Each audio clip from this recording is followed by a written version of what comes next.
might have the pencil and paper version, or you might be doing it on the computer like I am. It doesn't really matter. The most important thing right now is let's go ahead and get our names on our paper, so if we're printing them or turning them into the teacher, we'll know whose is whose. Okay, let's read our directions. It says we're going to go to this website, www.weatherbase.com, and type in the name of your town in the search box. Write down the average monthly temperatures for a year. Now I can see all the months of the year right along here. When you are finished, find the temperatures of 3 other cities, and they are Paris, France, Sydney, Australia, and Timbuktu, Mali.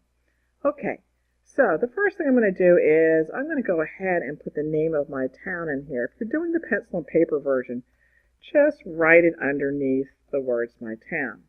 I'm in Raleigh, North Carolina, so I'm going to type it in. And now I'm ready to go to the website. I've got all the months of the year that I've got to find the average monthly temperatures for my town, Raleigh.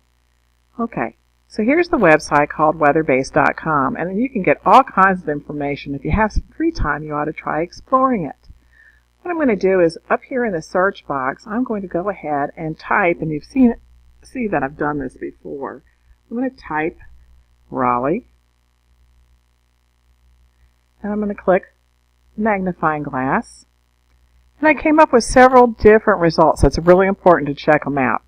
I don't live in Raleigh, Mississippi, even though a lot of times we're tempted to click on the first thing we see, so be careful.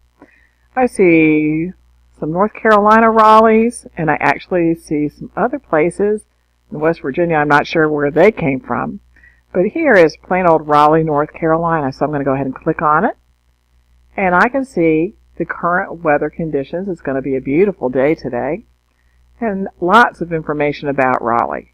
Average temperature, the highs, the lows, the amount of precipitation, the highest temperature, which looks like 105, and the lowest, which was -9, and all kinds of other types of weather information. Okay, so what do I do?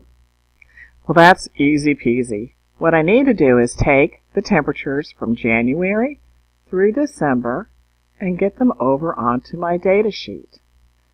Be really careful though, because if you look, the very first one is the annual. So the annual average temperature all year long in Raleigh, if you were to average them all up, is 60.8 degrees. I'm really not after that right now. So let's go and look at these. In January, it was 41 degrees on average. Not every day, but average together. So I'm going to come back over to my data recording sheet. I'm going to click for January in Raleigh and type in 41. Back over, I see in February it was 44.5, and in March it was 51.6. So 4.5 and 51.6. So you get the idea. You're going to want to do the same thing all the way across for your hometown. When you finish your town, your next one's going to be Paris, France. So once you finish your town, on the WeatherBase site, you're going to want to go back. I'm going to type in Paris. I'm going to, whoops, it would help if I spelled it right. Remember, computers really don't know what you mean if you misspell something, so it really helps check your spelling.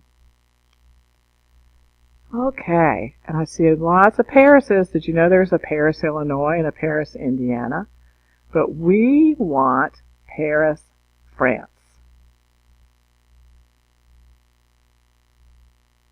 Right now it's cloudy and it's 55.4, so it's a lot nicer here in Raleigh. But there you see the average temperatures, and their January temperature looks to be very similar to where I am in Raleigh. You're going to go ahead and record those, and when you finish with that, do your other 2 cities of Sydney, Australia, and Timbuktu, Mali. When you finish, you'll be ready to graph your data. So go ahead and get that done and ask your teacher for what the next step will be. See you later.